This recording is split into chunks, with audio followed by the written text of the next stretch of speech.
In the area of harassment, the topic of sexual harassment has held center stage for the past several decades. But has sexual harassment and its understanding kept pace with the realities of our times? And by that I mean a greater awareness of gender and its associated diversity, a greater sensitivity towards actions and words both within the workplace and outside. What else can be done to make sure that every employee that enters the door of a company is fully aware and compliant with what is expected of them when it comes to sexual harassment? Let's close the loop on this. Joining me on Close the Loop is Rosina Jose. Rosina is an Associate Director HR at Rakuten and also the chairperson of the Internal Compliance Committee for Rakuten India. Rosina, welcome to Close the Loop. Thank you, Srini. So, to be here. I'm happy to have you on the show. So, first question is the understanding of sexual harassment. Do you feel that employees across age groups who come from different parts of India, the diversity that we see out there, is there a clear understanding of what it means today as compared to the way it was before? Right. So I'll first speak from most organization perspective. And if I look at, when I started my career in 2008, we never had something called POSH at workplace. Right. So from 97 to 2013, until the POSH came into picture, we had something called the Vishaka guidelines. Okay. And those were a set of guidelines which organizations followed.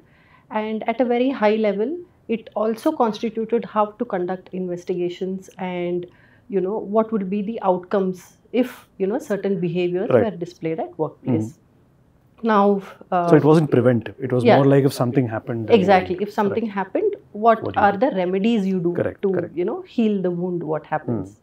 But in 2012, if you recollect, India had the Nirbhaya incident, which really shook the nation, and that's when the Supreme Court of India thought about act which has to come into picture to ensure that these kinds of incidents are prevented at workplace. So that's when in 2013 we had the birth of Prevention of Sexual Harassment at Workplace, which came in as an act in 2013.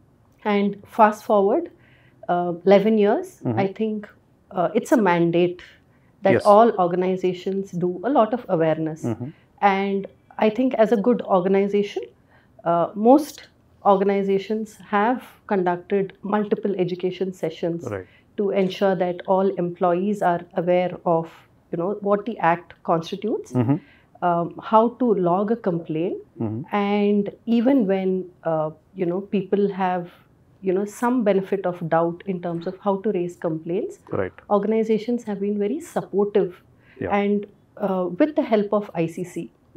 So most organizations also have their internal complaints committee, which constitutes again 50% of more of women employees.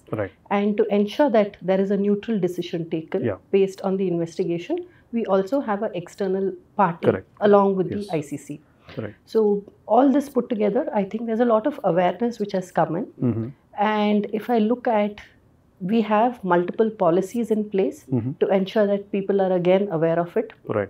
And these policies are not restricted just to the full-time employees in any workplace. It's also extended to contractors and to folks who come in for interviews. So anyone who walks in and what constitutes a workplace are covered under this policy. So if I hear you right, what you're saying is that a lot of work has been done to make people aware. So the awareness challenge in a way has been met. But my question would be, is that enough to change a person's behavior? Like, for example, everyone walks into the workplace from a social cultural reality that they live in. And once they walk past through the doors of a company, do you find that they suddenly drop all their predispositions, their biases and whatever their inclinations are, and they suddenly change? Do you think that the effort that has been put into POSH training and awareness has actually changed behavior on the ground? Okay, I think all of us grew up in different circumstances and coming from social, economic backgrounds. So when, the expectation from all employees when they walk into a workplace is education first, of course, it helps them to a large extent, but also with education, what we have seen that what has evolved is that there's also a boundary which is set by people, and people are very clear that this is the boundary, and be it at professional workplace, you do not cross this boundary. And I think these days consent is something which people respect, especially the younger generation, Gen Zs, and the other generations respect that as well, and they seek consent when they have to speak something. So I think we are evolving, but still we have a long way to go. And last month, again, the government decided that our current law, there has to be some amendments in the law. So again, we are going through some amendments which will get passed as a bill in the next session, and probably we will see some amendments to the Act as well.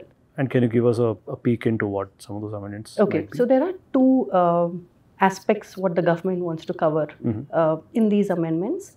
The first one is, if any woman comes across any kind of misbehavior, as per the Act, she needs to log in her complaint within 3 months of the incident, which the government feels that sometimes it's too little period, because, a lot of people don't come forward. Exactly.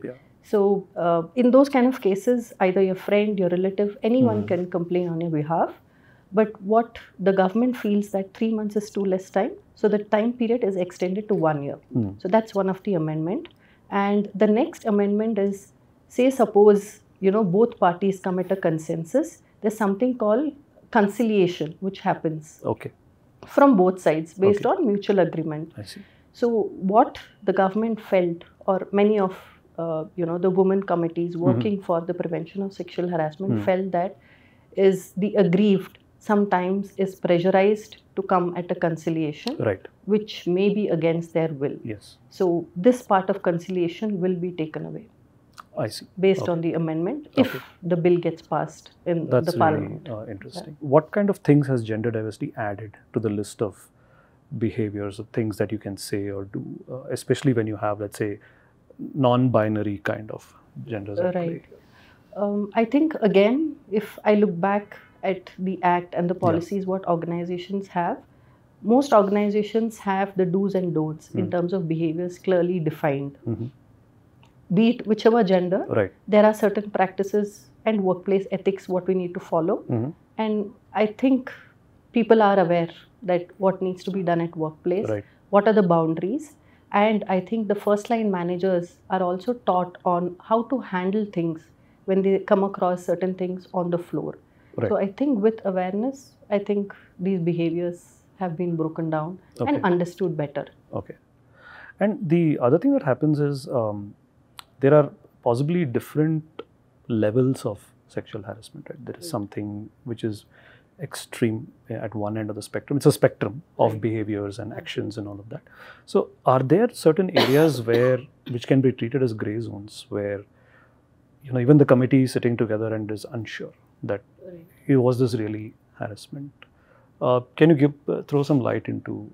There are many cases which have been brought in where we've always been ambiguous on certain things. For example, the intent generally is not considered in these kind of cases. But when you don't know the intent of the other party, that becomes a very gray zone on what was the intent and what was perceived by the other party. So I think that's one of the biggest area. And how do you interpret that like intent? Someone wanted to crack a joke, that is an intention. Exactly. But it was perceived as being literal. Exactly. So someone must have forwarded, a WhatsApp message. Something, But his intent would have been different. But how the other person perceived turns out to be different. And then that becomes, a complaint. And then how do you go about resolving this? So that's something very ambiguous, which I think, you can't define it in any law on, what the intent is and what the outcome is. So it's a very subjective matter. Exactly. So these are some of the gray areas on what the intent could be and what the other person interpret it to be. So when it comes to training employees on POSH, as an employee, I've gone through these so-called mandatory POSH trainings. So whenever you make something mandatory, people sort of grit their teeth and go through it. But don't you think it's time for that to get evolved? That in this education, if it has to capture the imagination of every employee, do you see any innovation in communicating these messages beyond what is legally required by using some innovation in communication and all of that? Do you see some trends there? Yeah. So many organizations, what they're doing to break this, fast forward way of just, completing the mandatory training is also that we're bringing in skits so that on each floor, people understand, through skits that what is acceptable behavior, what is not acceptable behavior, not just at workplace, but even outside workplace, what are the things people should be behaving. So we've introduced skits. There are a lot of gamification which has been introduced to bring in this awareness. Gamification in terms of how well they've learned and answering questions. Yeah. Okay. And in the form of cartoon on, what is right, what is wrong. Right. And we've also introduced this in multiple languages. Okay. Because not everyone is well versed with, English. Yeah. So we have the contract workforce in many organizations who don't understand English, and we fine-tuned it in the local language and in Hindi so that people across all spheres understand what is the concept of POSH. Right. And what's being done, I think one of the areas where POSH fails is that the victims are not always confident of coming forward and bringing the complaint because they fear some kind of retribution or some kind of this thing from their management or their employees. So what is being done there to make sure that someone who's at the receiving end can, immediately go and lodge a complaint? So how is that changing? In Indian context, if I have to speak, there's always this fear of what if, because all of us live in a society where we've been judged for whatever we do. And I think we've still not broken that, but we are in the process. And with education, I think people are coming front and giving in their complaints. Right. And what I also see is if people are not comfortable, they are giving in complaints either through their colleagues or through their family members. I see. Okay. Even through the family as well. Yeah. Okay. So sometimes what happens, they fear of retaliation at workplace. Even, you reiterate saying that, we are zero tolerance towards sexual harassment. So they discuss these things back at home. And someone from the family has the courage and who comes back and gives these complaints on behalf of the victim. And what would your advice be to companies that are either taking their first steps at creating an ICC or companies that have done it over the years? What do you think it should look? What are some of the things that should change in 2024? Of course, legally there'll be a few things, but apart from that, what should change? It's very important to have this ICC. And what can be done is to ensure that where there are maximum movement of people, like your cafeteria, office entrance and things like that, display pictures of, who are the ICC members. Okay. So that if they are, hesitant to raise a complaint to the ICC directly, they can walk across and speak to any of the members from ICC that this is what they're going through and how can the ICC members help.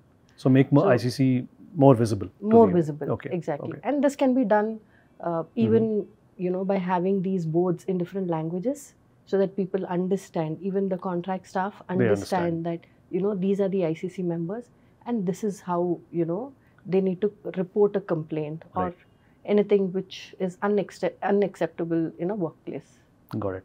So Rosina, thank you so much for being on Close the Loop, and I'm sure that our audience members would have learned a lot about some of the changes that are coming in legally, as well as what they can do on the ground to improve awareness and ultimately obviously prevent sexual harassment. Thank you for coming on the show. Thank you. It was a pleasure being on the show. Thank you.